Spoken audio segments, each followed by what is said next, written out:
Am I too old to get a pet bird? Now, this is a question I see all the time, and many people are told or believe that they are too old to get a parrot, either a hand-fed baby or a rescue rehoming. A parrot's lifespan is too long, they're too much work, too much responsibility. What will happen to the bird if the owner gets sick? Everybody's got their own opinion, usually expressed in various online forums, posts, and videos. Today I will weigh in with my own opinion, formed over many years of parrot care, rehomings, and conversations with bird owners. Am I too old to get a parrot? No. But there are considerations, and most of these considerations are the same no matter what age a prospective new bird owner might be. Are you physically, mentally, and financially able to care for a bird?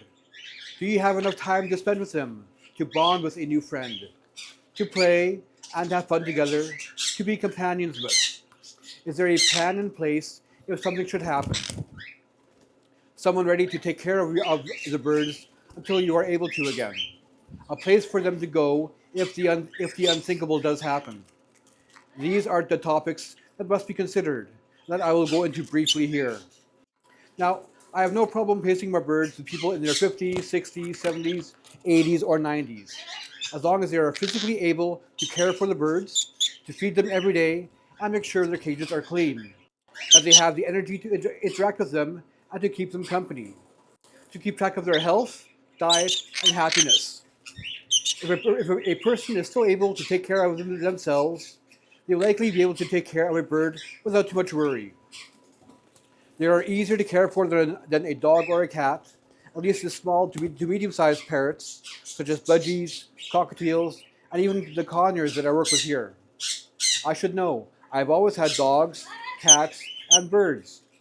Birds do not need to be taken for walks in the rain, and cleaning out a cage is easier than cleaning out a litter box every day. They're also quite a bit less expensive to keep. Think about it. A bird usually weighs between 50 and 100 grams and can fit in or on a hand. Dollar per pound, bird seed, vegetables, and fruit are still pretty cheap compared to fancy dog or cat food. Vet bills, as with all animals, can be high, but with proper care, proper diet, and proper housing, most birds will never need to be in a vet's office until they reach end of life. One of the most important considerations when adopting a new bird is if you or those in your family will have time to spend with them, to bond with them, to be their flock mates and friends, and perch. A home with people who are retired and spend much of their time at home is a perfect situation for many birds. A place where they can be out of the cage and supervised most of the day. Birds like it when their people are around, especially people who like it when their birds are around as well.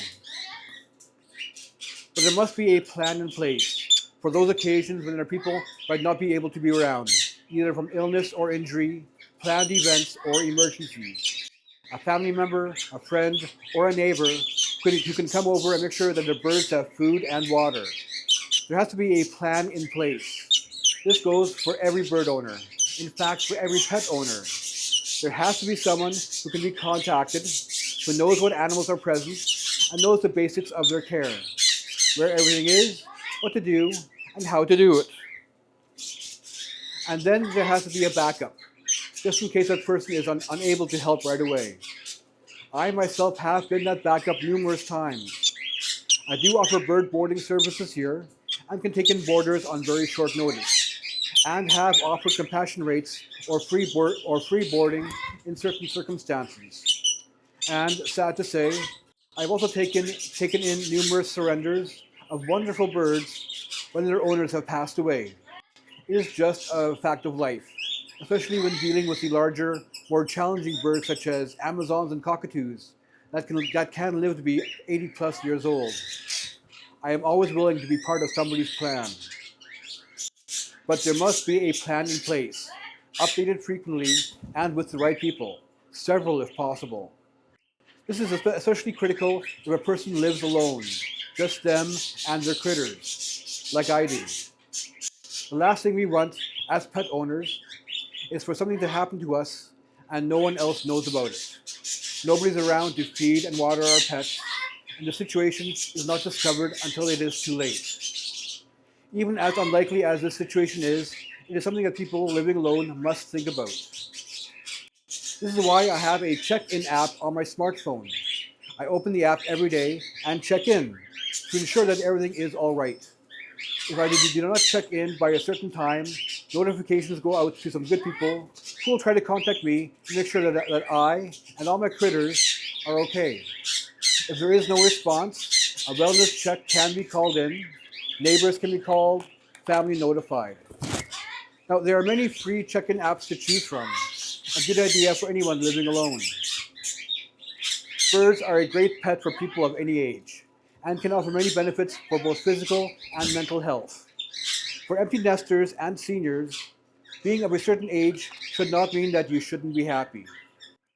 It is at these ages that many people have the greatest need for a companion animal to brighten their days and keep them motivated.